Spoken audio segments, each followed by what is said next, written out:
Shotze? Madilim kasi sa labas. Meron lang ako nasagi. Ang tagal mo naman kasing buksan. Pwede ba akong pumasok? Tuloy ka.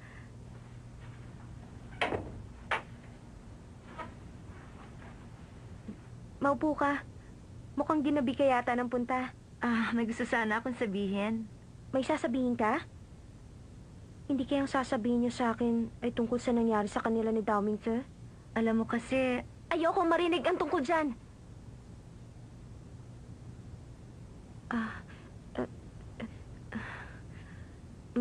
Shotze, siya nga pala, hindi ka ba nagtataka kung bakit mag-isa lang ako dito ngayon? napansin ko nga, Lumipat na kasi sa ibang bayan ang mga magulang ko, kaya simula ngayon, mamumuhay ako ng solo. Alam mo, sa tingin ko mukhang exciting, hindi ba? tama ka nga, walang magbabantay sa'yo at wala na ring maninita. Oo nga. Kaya nga simula ngayon, lahat na may kinalaman sa akin sarili, ako na ang bahala. Kaya nga, wala na akong lakas para intindihin ng iba o isipin ang problema ng iba. Ngayon kung kailangan mo ng advice mula sa akin, hindi na muna kita matutulungan.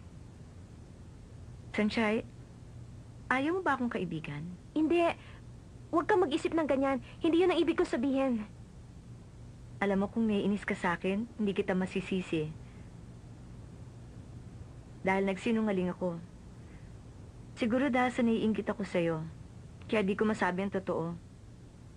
Ang gabing yun, wala talaga nangyari sa amin. Ang sabi sa akin ni Asa, hindi niya ako kayang mahalin, kaya talagang wala nangyari sa amin. Ang buong akala ko maganda na ang katawan ko, kaya kapag nagubad ako, maakit siya at, yun, alam mo na, matutukso siya at gagawin niya ang inaasahan ko. Kaya naman talaga nagubad ako sa harap niya. Nakakainis nga wala siya naramdaman kahit ano, hindi tumingin. Yun ang pinakamalaking insulto sa babae. Isa pa, pinakiusapan ko si Mama, napuntahan si Dowmingse at i-cancel ang kasal. Pero bakit? Akala ko ba maayos ng relasyon yung dalawa? Kahit magkahiwalay kami ni Asa, sana magbigan rin yung dalawa. Nagpunta ako dito para sabihin lahat sa'yo. Una ang tungkol sa plano ko sa kasal namin ni Dowmingse. Nakilala kita at naging kaibigan mo. Masaya ka, Sunshine.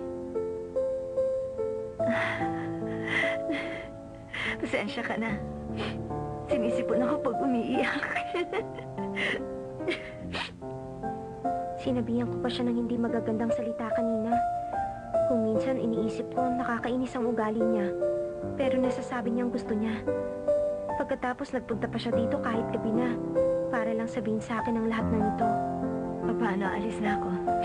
Shotze, kung hindi mo mamasamain, gusto kong maging kaibigan mo.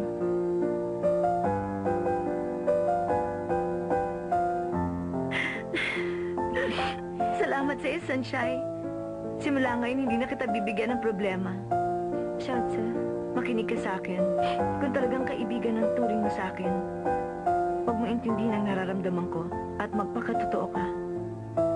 oo, gagawin ko yan. Alis na ako. Bye. Nakalimutan kong sabihin. Tinanggihan ako ni Dowmingse dahil ikaw pa rin ang laman ng puso niya.